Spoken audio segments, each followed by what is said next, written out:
So this was quite the week for Detroit sports as the Tigers spring training continued on with some games also in the World Baseball Classics. And so, yeah, I forgot the Tigers also take part in that World Baseball Classic. The Pistons had their worst week of the season. And the Red Wings, well, they had a better start to March than they've had the last couple years combined. And they got some reinforcements after the trade deadline. And yes, I do got on a Nicholas Cronwall Centennial Classic jersey from 2017, if you couldn't tell here. As that's another jersey added in my good vintage jersey collection. But anyway, let's see how Detroit sports fared this week. So, Tiger spring training continues to roll on as we continue to get closer and closer to the start of the regular season.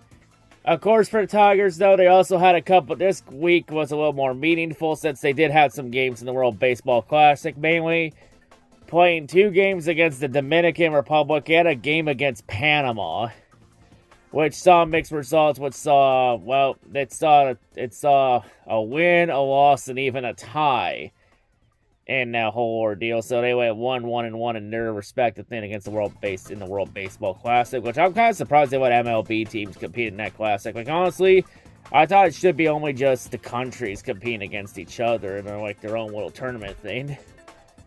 But of course, the main thing for the Tigers is that we saw some pretty interesting choices from Tariq Skubal and all this. When Skubal prioritized the workout with Team USA over going back to the Tigers for spring training. I mean, there's no way this gets any worse with Skubal, right? Oh. Why am I not surprised about this? Every goddamn time. I wonder why Chris Illich gets so much hate. Detroit basketball! Now on to the Pistons, and oh boy. This was one of the roughest weeks for the Pistons. With all the momentum in the world, no signs of letting up. And the Pistons decided that this week was the perfect time at the start of March to pull their best Red Wings impersonation from all the Red Wing collapses in March the last couple years. As the Pistons opened this month on a losing streak. Their longest losing streak of the season. So if the Red Wings aren't going to collapse in March this year, that means the collapse went straight to the Pistons. As yeah, 4 games this week, 4 losses. Start off with a heartbreaking loss to Cleveland, which it is what it is. I mean, division rival, your toughest competition. It's going to happen. And then the game against San Antonio played out like the one a couple weeks ago, where the Pistons were right with them in the first half, and in the second half they just let the game slip away. Mainly being unable to stop Victor Wembanyama. I mean, it's gonna suck this year if Wembanyama isn't eligible for awards this year, because of that goddamn 65 game rule. And I'll be honest, if Wembanyama isn't eligible for awards because of the NBA 65 game rule, I think Marco Oliveras is going to take that news about it as well as you think. But hey, Mark, at least you get the win in the season sweep. But yeah, I honestly think, I think San Antonio is going to be a team to not be reckoned with in the playoffs. Since, you know, San Antonio's knocked off both Oklahoma City and the Pistons this year, the top 2 teams in the league, 2 of the top teams in the league. And I feel like that won't be that might not be the last time we see San Antonio this year. As I think there's a very strong possibility we could see the Spurs in the finals if both teams make it that far. And then the game against Brooklyn was a very frustrating game. As, of course, for that game, the Pistons didn't have Cade Cunningham since Cade was resting on load management. Also, no Ausar Thompson either. But the Pistons held their own, were up by 20 points at one point. Only then for the Pistons to go full Red Wings and collapse on the Nets. Seriously, you're blowing a 20 fucking point lead to the Nets? Are you fucking kidding me? The Nets. The fucking Nets. A garbage-ass team that fucks up everything they touch. We're seriously choking to that? That is honestly fucking pathetic. And then they wrap it up by getting blown out on the road in Miami. This time with Cade in the lineup, and it didn't really make a difference. Just nothing went right against Miami. I'll be honest, Miami's gonna be that fucking team that gets in as the 8th seed. We're probably gonna face them in the first round. And Miami might just fuck around and send that series to 7 games. Because that just seems to be the type of team Miami is, where they look mediocre as all hell in the regular season, but they get the right matchup in the playoffs, and they can just fuck around and make the series go out longer than it should. And the Pistons' lead in the Eastern Conference is now down to 3.5 games with Boston. I should also mention, Boston's now back to being really good again because Tatum's back in the fold. Honestly, I'm surprised Tatum's back already. I didn't think Tatum would be back till maybe the start of the playoffs. But damn, honestly, good to see Jason Tatum back. Basketball wasn't the same without him. So good to see him back there. But yeah, all I say is the Pistons want to be the 1 seed and have home court throughout the Eastern Conference playoffs. They better get their shit together and fast. Now on to the Red Wings, and this was quite the week for the Wings as they start off March a lot better than they've had the last few years. Mainly they don't go on a long losing streak to start the month for once. So maybe there is hope for the Wings this year. As the week started off with a big win in Nashville, getting the win against the Predators, although they did lose John Gibson to an injury. So Gibson's now day-to-day with an injury, but the main positive about this is that we do get Sebastian Cossa called up to the roster just to be a backup and do nothing. As of course, after that win against Nashville, they come back home to Vegas for their first home game since before the Olympic break, so their first home game in over a month. So yeah, good to see some home action back at Little Caesars Arena, since it's been a while since we had the Wings playing at home. Of course, the Wings got out to a 3-1 lead against Vegas early on, only then for the Wings to collapse and blow the lead and lose in overtime. Well, at least they got a point out of that game. It honestly should have been 2 points, but yeah. After that game, Stevie Y then decided enough's enough, and decided now was the time to get reinforcements after that collapse. As the Wings would go right on the market and make some moves. Mainly a couple of small moves like getting David Perron back from the Ottawa Senators in exchange for a conditional 4th round pick.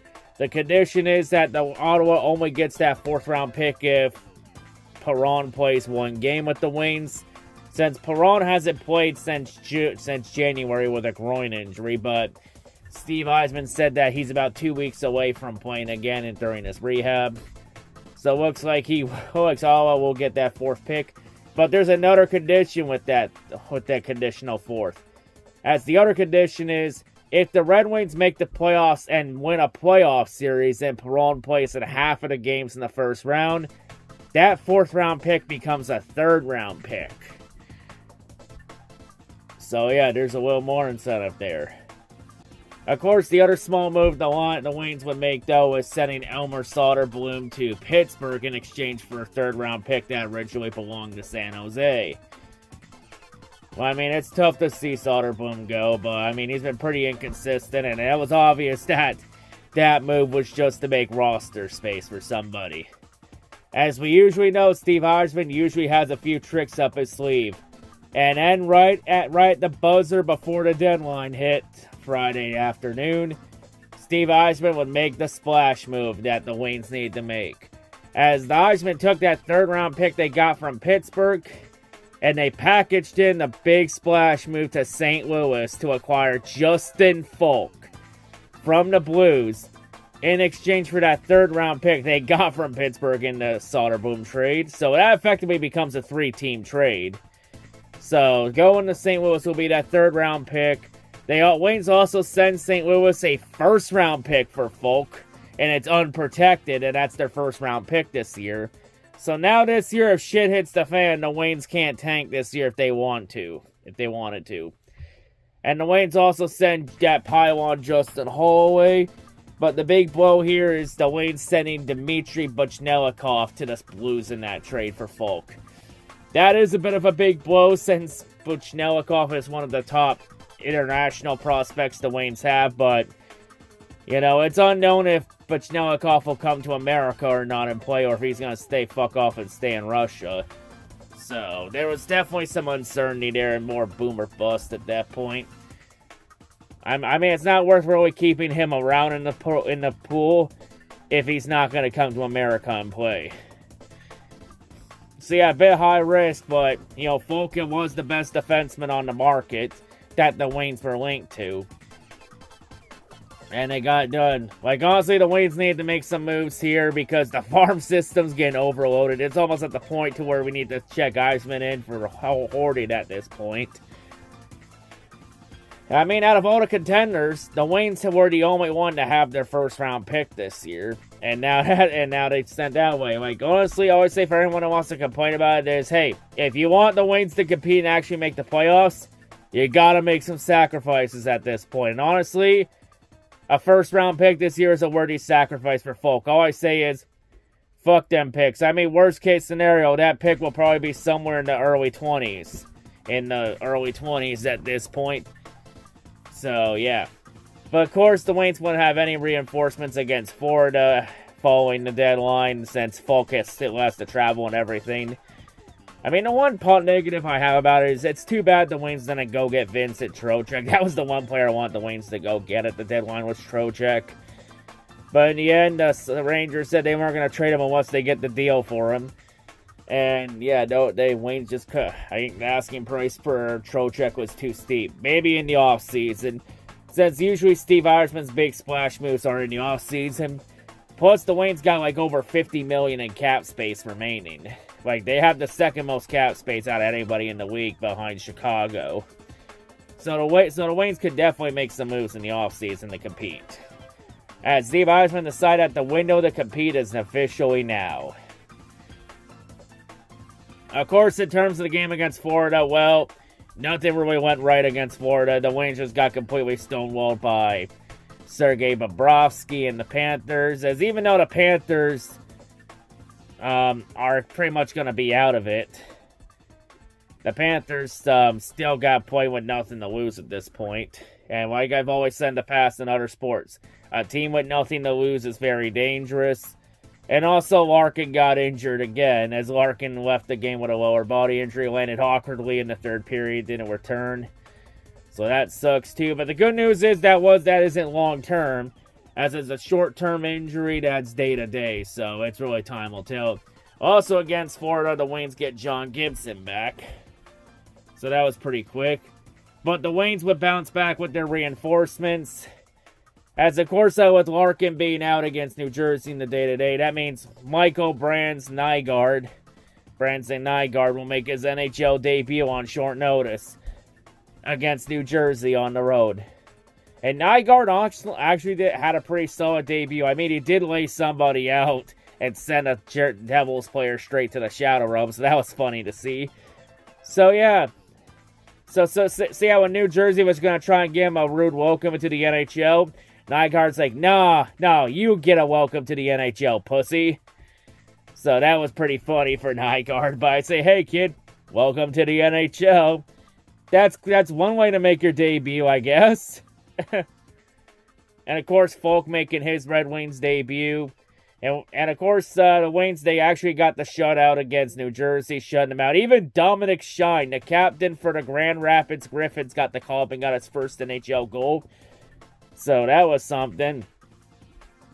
But of course, the shutout comes at a cost as Tam Talbot, as John Gibson got injured again. Jesus Christ, that's 2 times in 1 week that Gibson gets fucking injured. So, you mean to tell me that they rushed Gibson back from injury too quickly? God damn it. And Talbot is put back in. Talbot got in to finish the shutout, so Talbot and Gibson shared the shutout. So this probably means if Gibson's day-to-day with Larkin, that means Kosa's going to be called back up again. Just to be a backup and do nothing. When honestly, Kosa should be starting a game or two. I mean, Kosa's literally the top prospect the Waynes have. It's honestly time. But yeah, the Waynes get some points. And they're still third in the division, in the Atlantic Division. It's now the team they're chasing the division for the top spot is Buffalo. Wait, the Sabres aren't dog shit this year? They're actually competitive this year? And it's not illegal for Buffalo to have 2 good teams? Damn, that is a bit of a shock. But hey, the Wayne's off to a better start than the last couple years combined. Even though it's unknown to know when Larkin and Gibson will be back. Hopefully very soon, though, and hopefully both stay healthy. But yeah, solid week for the Waynes. They get the reinforcements, you know. Perron's probably a couple weeks out, and, you know, the Waynes definitely need that veteran leadership, especially when it comes playoff time. But yeah, another solid week for the Waynes, and I'll see you all later. I'm out.